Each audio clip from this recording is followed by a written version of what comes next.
വിളിക്കാറുണ്ട്. ഡോക്ടർ സാദിഖ്, 1987 ഇസ്ലാം മതം സ്വീകരിച്ച ഒരു വ്യക്തിയാണ് താങ്കൾ. അത്തരത്തിൽ 1980-കളിൽ ഇത്തരം ഇന്ന് കാണുന്നത് പോലെയുള്ള മതപ്രബോധനം അല്ലെങ്കിൽ മതതാരതമ്യ പഠനം സജീവമല്ലാത്ത ഒരു കാലമാണ്. എന്തായിരുന്നു അന്ന് ഇസ്ലാമിലേക്ക് കടന്നു വരുവാനുള്ള നിങ്ങളുടെ പ്രചോദനം? എന്നെ സംബന്ധിച്ച് ഒരു പ്രബോധനത്തിന്റെ ഫലമായിട്ടല്ല, മറിച്ച് ഞാൻ ചെറുപ്പത്തിൽ തന്നെ, കുട്ടിക്കാലം മുതൽ തന്നെ ദൈവത്തിനെ അന്വേഷിക്കുന്ന ഒരു വ്യക്തിയായിരുന്നു. വളരെ ചെറുപ്പത്തിൽ തന്നെ പടച്ചവനെ അറിയാനുള്ള ഒരു ആഗ്രഹവും വ്യഗ്രതയും അന്വേഷണവും നടത്തിക്കൊണ്ടിരുന്നു. അത്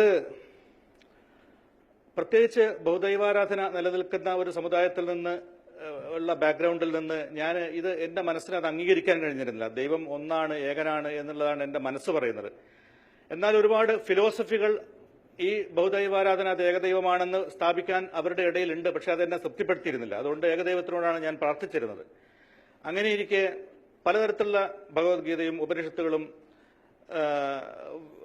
ചതുർവേദങ്ങളും അങ്ങനെ പല ഗ്രന്ഥങ്ങളും ഞാൻ പഠിക്കാറും അതിൽ അന്വേഷണം നടത്താറുണ്ടായിരുന്നു. എന്റെ അന്വേഷണം അവിടെ വെച്ചിട്ടാണ് തുടങ്ങിയത്.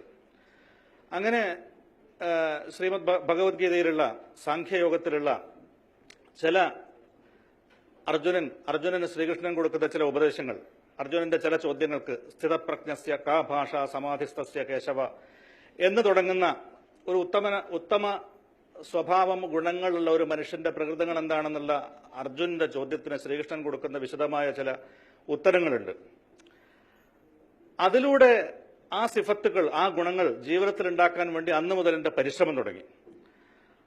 അതുപോലെ ആത്മാവിനെ പറ്റിയുള്ള നൈനം ചിന്തതി ശസ്ത്രാണി നൈനം ദഹതി പാവക എന്ന് തുടങ്ങുന്ന റൂഹിനെ പറ്റിയുള്ള, ആത്മാവിനെ പറ്റിയുള്ള ചർച്ചകൾ അതിൽ ധാരാളമായിട്ടുണ്ട്. ആത്മീയതയുണ്ട്. ഇതെല്ലാം വെച്ചുകൊണ്ട് ഞാനൊരു കഠിന പരിശ്രമത്തിലായിരുന്നു.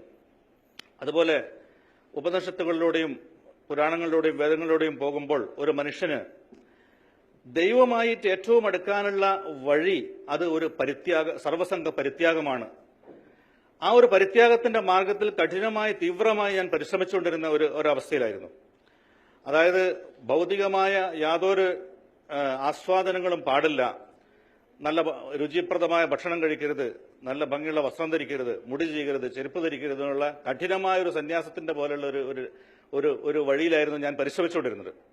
അങ്ങനെ ദൈവത്തിനോട് ഞാൻ നിരന്തരം സംവദിക്കാറുണ്ടായിരുന്നു, പ്രാർത്ഥിക്കാറുണ്ടായിരുന്നു, ചോദിക്കാറുണ്ടായിരുന്നു, സംസാരിക്കാറുണ്ടായിരുന്നു. ഇതിനും കഠിനമായൊരു വഴി നിന്റെ തൃപ്തിക്ക് വേണ്ടി അനുധാവനം ചെയ്യാൻ നീ എനിക്ക് കാണിച്ചു തരികയാണെങ്കിൽ ഞാനത് എടുക്കാമെന്ന് പറയാറുണ്ടായിരുന്നു. അങ്ങനെയാണ് പടച്ചവൻ എനിക്ക് നേരിട്ട് വഴി കാണിച്ചു തന്നത്. ഇതാണ് യഥാർത്ഥമായ വഴിയെന്ന്. പക്ഷെ എന്നെ സംബന്ധിച്ചിടത്തോളം ഒരു ഓർത്തഡോക്സ് ബ്രാഹ്മിൻ ഫാമിലിയിൽ നിന്ന് ഈ രീതിയിൽ ഒരു മാറ്റം എനിക്ക് സാധ്യമായിരുന്നില്ല. അത് ഞാൻ ഉദ്ദേശിച്ചതിലും വളരെ പ്രത്യാഘാതങ്ങൾ ഉണ്ടാക്കുന്ന ഒരു കാര്യമായിരുന്നു. എന്നാലോ വാസ്തവത്തിൽ പറഞ്ഞാൽ സമൂഹത്തിൽ നിന്നുള്ള എതിർപ്പ് എന്നുള്ളതല്ലാതെ വാസ്തവത്തിൽ പറഞ്ഞാൽ ഞാൻ മുമ്പ് എടുത്തിരുന്ന ആ പരിത്യാഗത്തിനേക്കാൾ കൂടുതൽ എത്രയോ ലളിതമായതും ഭൗതിക ജീവിതത്തെ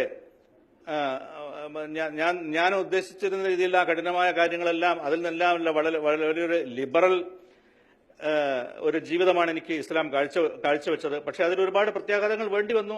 അത് സഹിക്കേണ്ടി വന്നു, നേരിടേണ്ടി വന്നു. പിന്നെ ഞാൻ MBBS പഠിച്ചുകൊണ്ടിരിക്കുന്ന കാലഘട്ടത്തിൽ എന്റെ തീരുമാനം എന്തായിരുന്നുണ്ടെങ്കിൽ MBBS കോഴ്സ് കഴിഞ്ഞതിന് ശേഷം ഹിമാലയത്തിൽ പോയി തപസ് ചെയ്യണം എന്നുള്ളൊക്കെ ഉദ്ദേശമായിരുന്നു. പക്ഷെ അതിൽ നിന്ന് വളരെ ഭൗതികമായ ഒരു എളുപ്പത്തിലേക്കാണ് എനിക്ക് ഈ ഇസ്ലാം എന്നെ എത്തിച്ചിട്ടുള്ളത്. അവിടെ ഒരു ചോദ്യമുണ്ട്. സാധാരണ ലിബറൽ എന്ന് പറഞ്ഞെടുത്ത് ഇസ്ലാമിനെ കുറിച്ച് പറയുമ്പോൾ പറയപ്പെടാറുള്ളത് അത് വളരെ ഇടുങ്ങിയ ചിന്താഗതിയുള്ള ഒന്നാണ്, ജീവിക്കാൻ പ്രയാസമുള്ള ഒന്നാണ്. ഇവിടെ താങ്കൾ വളരെ വ്യത്യസ്തമായി പറയുന്നു, ഇസ്ലാം ഒരു ലിബറൽ അല്ലെങ്കിൽ അത്തരത്തിൽ വിശാലമായ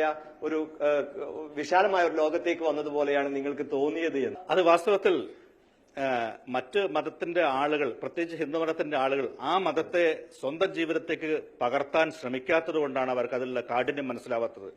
കാരണം ദൈവസാമീപ്യത്തിന് വേണ്ടി തന്നെ അർപ്പണം ചെയ്യണം, എല്ലാം പരിത്യജിക്കണമെന്ന് പറയുന്ന ഒരു നല്ല ഭക്ഷണം, ഒരു ടേസ്റ്റുള്ള ഭക്ഷണം പോലും കഴിക്കാതെ, ഞാൻ പ്യുവർ വെജിറ്റേറിയൻ ആയിരുന്നു, അതിൽ തന്നെ രുചികരമായ ആസ്വാദ്യകരമായ ഒരു ഭക്ഷണം ഞാൻ കഴിക്കാറുണ്ടായിരുന്നില്ല.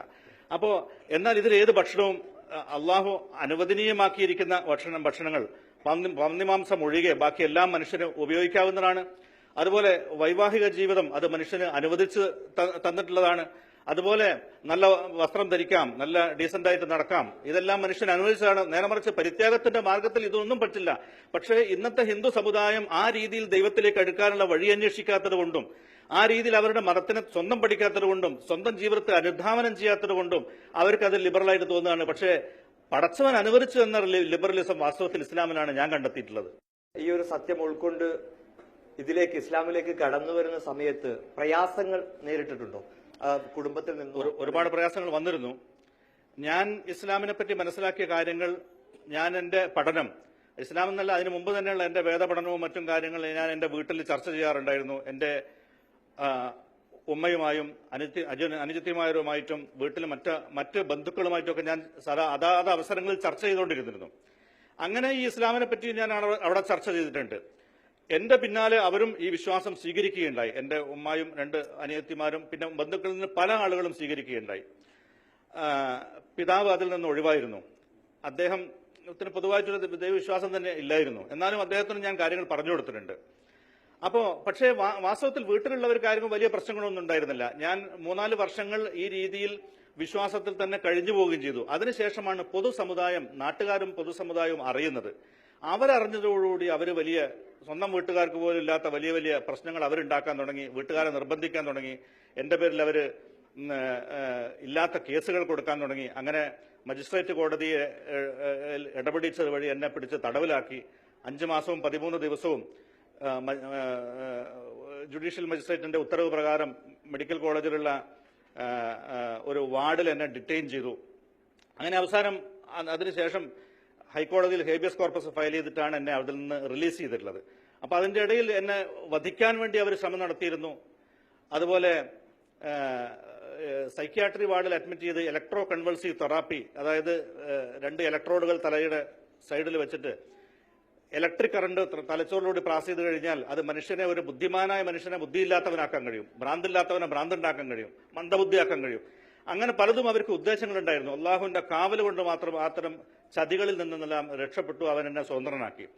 അവരുടെ ഈ മറ്റ് സമൂഹത്തിന്റെ ഭീഷണി തന്നെ ഇതായിരുന്നു. ഒന്നുകിൽ തന്നെ ഞങ്ങൾ കൊന്നുകളയും, അല്ലെങ്കിൽ ആജീവനാന്തം സൈക്യാട്രിക് സെല്ലിൽ അടയ്ക്കപ്പെടും, ഇനി അതുമല്ല എന്നുണ്ടെങ്കിൽ അതിന്റെ കോഴ്സ് നഷ്ടപ്പെടും.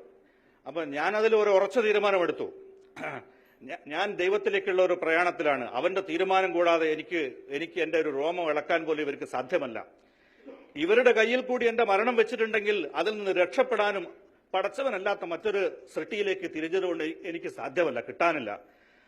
അതുകൊണ്ട് ഞാൻ ഉറച്ച തീരുമാനമെടുത്തു, ഇവരെന്ത് ചെയ്യുന്ന ചെയ്യട്ടെ, എന്റെ രക്ഷിതാവ്, എന്റെ റബ്ബ്, എന്റെ പടച്ചവൻ, അവൻ എന്നെ നോക്കിക്കൊള്ളും എന്നുള്ള നിലയിൽ ഞാൻ അവരോട് ഒരു ഉറച്ച തീരുമാനമെടുത്തു. അതുപോലെ തന്നെ പടച്ചവന്റെ ഭാഗത്ത് എനിക്ക് അദൃശ്യമായ സഹായങ്ങളുണ്ടായി. ഭൗതികമായ സാഹചര്യങ്ങളും അവർ തന്നെ ഉണ്ടാക്കിയ പല എവിഡൻസുകളും എനിക്കെതിരായി വന്നു എങ്കിലും ശരി, പടച്ചവൻ അതിനെല്ലാം നിഷ്പ്രഭമാക്കിക്കൊണ്ട് വളരെ എളുപ്പമായ രീതിയിൽ അതിൽ നിന്നെല്ലാം മോചിപ്പിച്ചു.